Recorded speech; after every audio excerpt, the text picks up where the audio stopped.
Пренасяме се директно в Шотландия.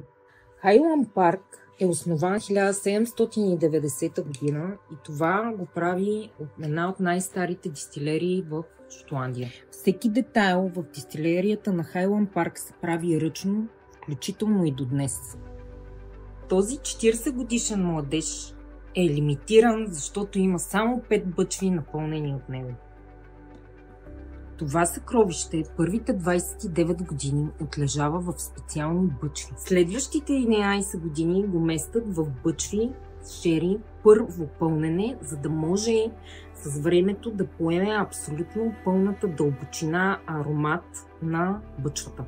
Колкото и да се опитваме да обясняваме какво ще ви очаква под капачката и около нея, то всичко ще бледнее, докато не се докоснете взаимно с уиски от такъв калибър.